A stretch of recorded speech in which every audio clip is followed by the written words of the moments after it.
Are you ready? Yep. Hi, we're Spider Studios, and this is our game, Three Masks. I'm Grace, and this is... I'm Taylor. I did the artwork. I'm Jamie. I'm one of the main programmers. And I'm Grizz. I also helped out with the artwork. I'm Jason Lee, and I was the lead programmer of this project. Uh,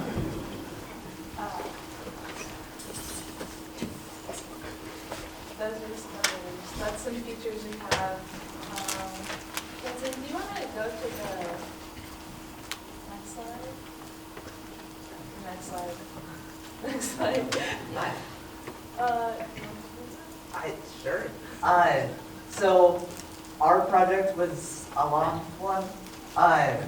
We had a lot of ideas that we didn't get to implement. Like we had boxes we wanted to do that Grace did all the art for. We had a lot of story. Like we had an entire script. We only got to like one cutscene. But other than that, we got a lot done, and a lot of gameplay, and I think I'm very happy with it. Yeah. That's just what's next. But I would like to say one of our biggest focuses while we're making the story is it's just completely inspired by Japanese folklore. So like the first week of our project was spent compiling like the characters we wanted to take inspiration from and like researching, just so we're not just like, oh, I know what a kitsune is, and like putting it in the game. So we did spend a lot of time on that just to honor like the tradition where it came from. But our game, it's inspired by Japanese kabuki theater. So that we have 3 elemental masks. And yeah, I think we should get into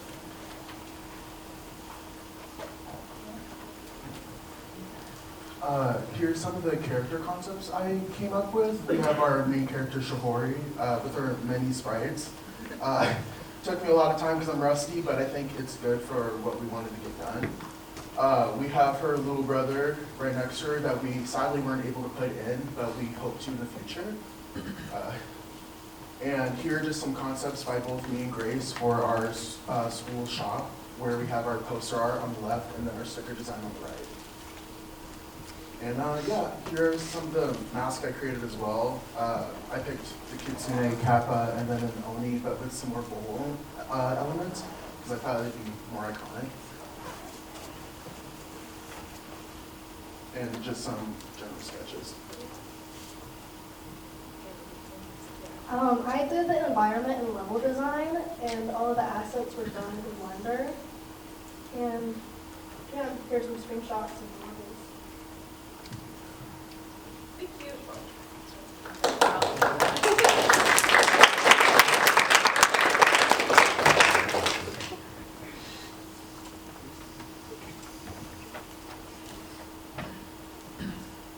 So this is our menu screen. It's just a little controls. We have our movement, which is basic A and D.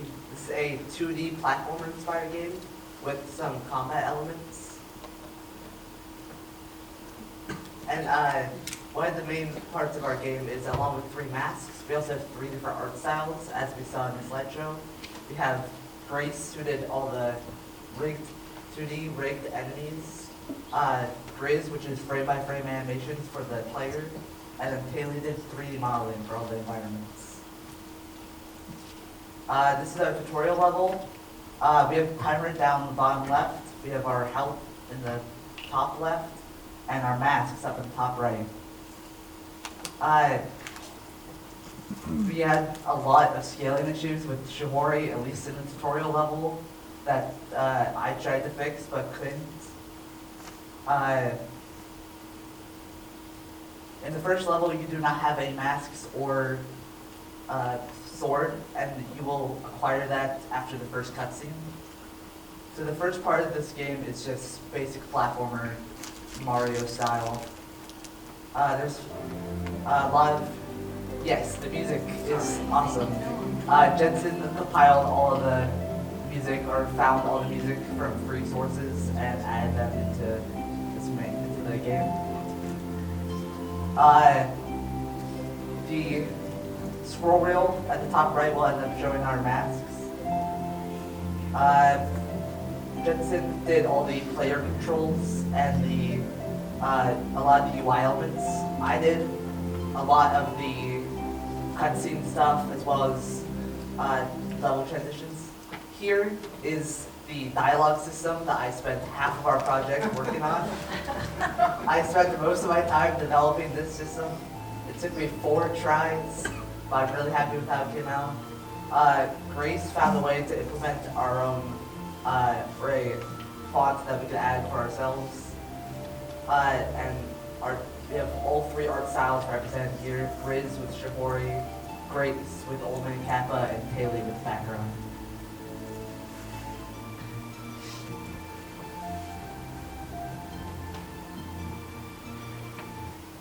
In level 1, we have a lot more UI art, or you can see the Kappa map up there, which, Vincent, do you want to show off that ability? Each mask gives you an ability, and we only got the chance to get to the water one, which creates this bubble, which stuns the enemies, allowing you to attack them. These enemies patrol in a specific area, and when they spot the player, they will travel and try to attack the player. Grace did all the break animations while I did all the programming for it. I made around 6 different sets of animations and characters. We have one in there, which I'm happy about, but it was we have some examples in the end of this.